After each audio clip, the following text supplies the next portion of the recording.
निश्चित तौर पर इनकी पुण्यतिथि पर पूरा देश श्रद्धा सुमन अर्पित कर रहा है और पूरे माँ भारती के संतानों को अपने बापू पर गर्व है और इनका बलिदान हम सबको गौरवान्वित करता है। और स्वतंत्र भारत,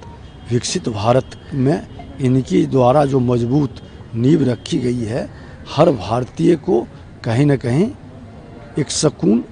महसूस हो रहा है। लगातार आप कर रहे हैं, जनसंवाद कर रहे हैं, भूमि समाज को लेकर है, कैसे देखते हैं उसको घटना को और पुलिस की कार्यशाला? सर कैसे देखते हैं जो आप जनसंवाद भी कर रहे हैं और उसको लेकर लगातार आपके पास लोग आ रहे हैं और कार्यशाला जो विभाग को लेकर उसको लेकर कैसे क्या करें? चल रहा है कार्यक्रम, कल है दरभंगा में है, मगध के बाद मिथिला में ये भूमि सुधार जन कल्याण संवाद होगा। यूजीसी में जिस तरीके से सुप्रीम कोर्ट ने लगाया है स्टे, उसको लेकर माननीय न्यायालय का आदेश सर्वोपरि है और देश के माननीय प्रधानमंत्री नरेंद्र मोदी जी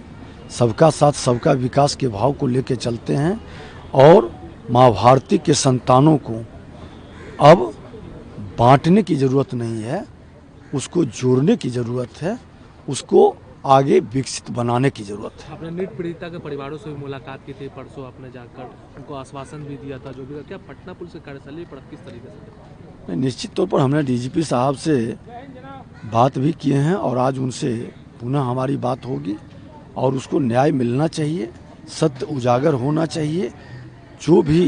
इस तरह के अपराधी दोषी हैं वो बचना नहीं चाहिए। आर्थिक सर्वेक्षण है, प्रधानमंत्री ने पेश किया, उसको कहा है कि चुनौती वैश्विक माहौल में स्थिर प्रगति को दर्शाता है। आर्थिक सर्वेक्षण पर निश्चित तौर पर उनके नेतृत्व में देश आर्थिक रूप से सबल और मजबूत हो रहा है और हर भारतीय को सुखद आनंद भी आ रहा है। सर आप लोगों की सरकार ने फिर से एक ऐतिहासिक कदम उठाया, पहले 10 आप लोगों को महिला सहायता के लिए दिया था और अब 2 लाख उसको बढ़ा देते, जिस तरीके से विपक्ष ने सवाल खड़े देखिए, बिहार के माननीय मुख्यमंत्री नीतीश कुमार जी के नेतृत्व में, देश के प्रधानमंत्री नरेंद्र मोदी जी के नेतृत्व में ये डबल इंजन की सरकार जो कहती है सो करती है। विपक्ष की शंका उनकी नियति के अनुसार है, लेकिन एनडीए जो कही है सो पूरा कर रहा है और हर लोगों को सबल बनाने का,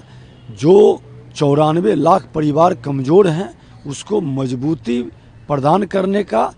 बिहार को सुशासन से समृद्धि की ओर ले जाने का और विकसित बनाने के संकल्प को साकार किया जा रहा है। विपक्ष ने इसका सवाल खड़ा किया था और कहते हैं कि चुनाव के बाद लोग तो पैसा देंगे ही नहीं। विपक्ष अपनी आदत और अपनी नीयत और नीति के अनुसार ही इस तरह की संभावना व्यक्त करती है, लेकिन अब उनको धीरे धीरे समझ में आ रहा है कि एनडीए जो सेवा के भाव से काम करता है उसकी बात उनको और आहिस्ते आहिस्ते समझ में आएगा।